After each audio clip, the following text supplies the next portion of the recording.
Okay, let's think about it. Independence Day Resurgence. Welcome, guys, to Think About It Reviews. And you know what? This is like maybe the first time where I felt like my actual subscriber, who I watched this film with, was going to kick my ass for my opinion.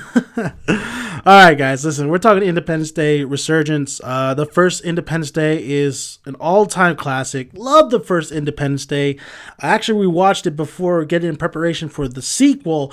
And yes, it does lag a little bit. Yes, there's stereotypical characters, but God, there's an epic speech in Independence Day. Come on. And Will Smith having a lot of fun in there. Now, Independence Day Resurgence does not star Will Smith this time. He did state that it was because of scheduling conflicts. He was doing, I think it was Focus and Suicide Squad. So, basically, who's in this one is Liam Hemsworth, who plays Jake, Jeff Goldblum, who plays David, Bill Pullman, back at it again, Mika Monroe as Patricia, and you know what? That's the daughter of Bill Pullman's character, the president. And actually, that little girl was the girl who was the lead actress in The Duff, and they didn't want to cast her because she wasn't pretty enough. So I have a real problem with that, because I think the girl from The Duff is amazing. I think she's a great actress, and I think she probably would have brought some more chemistry in this film than, let's say, the actress that was in here. And I'll get to that in a moment. And then, of course, you have a lot of people come back from the original. You have even Vivica Fox come back from the original. You have new people like William Fichtner back in here. And William Fichtner is a really great actor. I mean, anything he's in, he's really, really great. Of course, this is directed by Roland Emmerich. And the budget here was $165 million. That was the budget. This weekend, it looks like it's coming at $44.8 million. I don't believe it has been released overseas yet, so we'll see how that Independence Day 2 plays for the audience. Now, what I really liked about this film, without giving out any spoilers, was the fact that it doesn't feel like an Independence Day film. So I'm going to start talking about the good. So here's the good. It's not like the first one. Yes, it has the same beats. It has all the same somewhat characters and story, but the feel of it is quite different. I was kind of taken aback of how much radical and how much they moved forward from 96. And it makes sense. I mean, they have alien technology. You would think, yes, it makes absolutely sense that they would take hold of this alien technology and build this, this world that is highly more advanced than we could ever imagine and could defend themselves in any threat, even defend themselves from asteroids and shit. So I like that. All right, I like that. I really did like that. Some of the things in here, there's some of the characters I actually liked. I liked actually Liam Hemsworth's friend, Charlie, who was actually he was a goofball. He wasn't the best actor in the film, but overall he actually delivered a lot of great, funny lines. He was very charismatic. I mean, I felt like he was just somebody you could really relate to, especially when he was trying to get the girl. Okay, let's get into the bad. Okay, Jeff Goldblum is back in here, and I think Jeff Goldblum, that was great to bring him back. He's actually he still got it. I think Jeff Goldblum has still got it. There is a couple scenes here and there though, that he does a lot of facial expressions, and his acting was there was one particular scene where I was just laughing my ass off because how bad Jeff Goldblum acted in that scene. So Jeff Goldblum, as much as I like him, he does sometimes drop the ball, but I don't think that was his fault.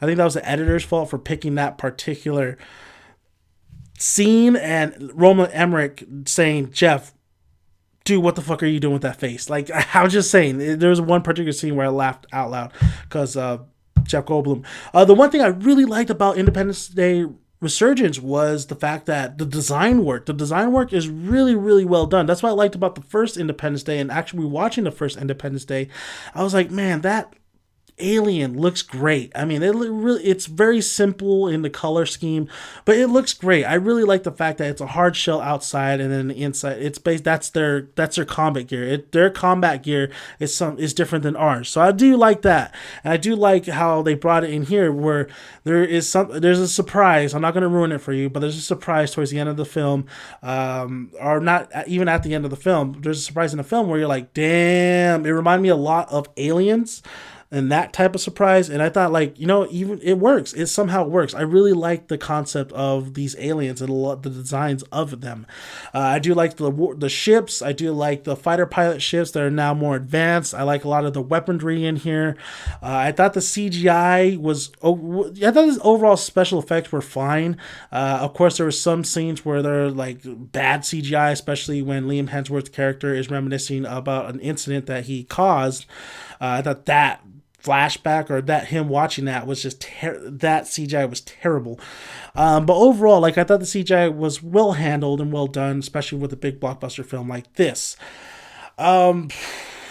The characters. This is what let me down a lot. I mean, you still get stereotypical characters.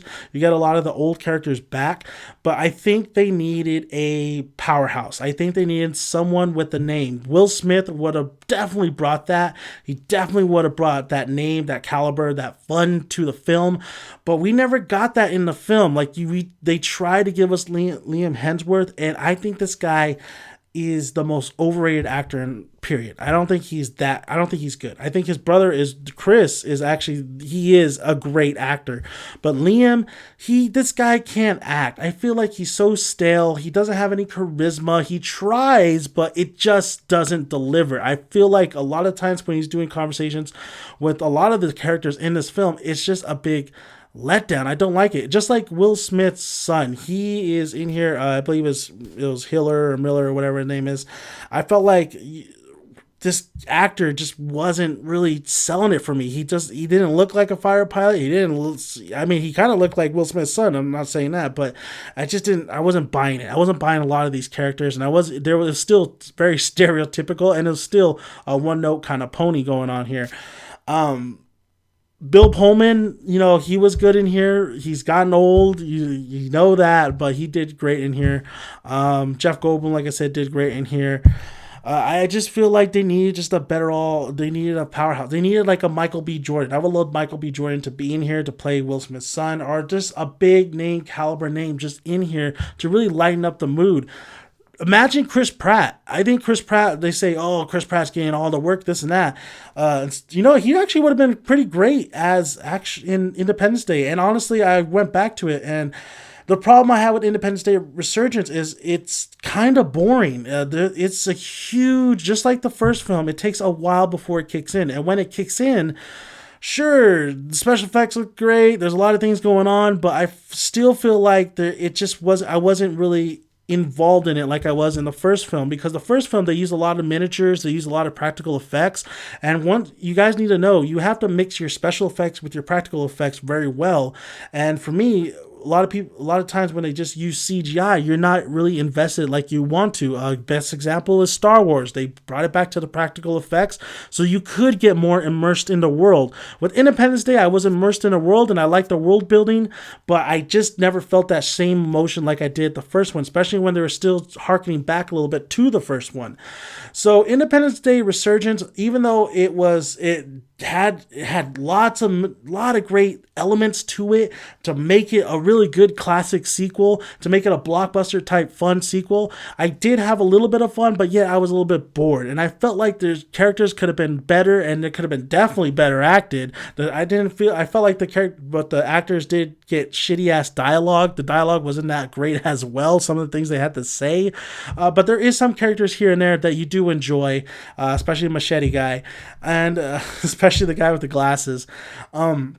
But overall, I really do think Independence Day Resurgence definitely didn't live up to the first one, but it still wasn't able to, out of all these years, it had the elements, it did some things good, but it did a lot of things still bad. And that's the problem with Independence Day Resurgence. As much as I want to have fun with the film, I never did have fun, as much fun. Maybe I towards the like end of the film, I kind of had a little bit more fun, but it's just beaten down by not very good acting, not very interesting characters, and that's the problem with Independence Day Resurgence. I wish there was more better characters. I wish it was better, more dogfights.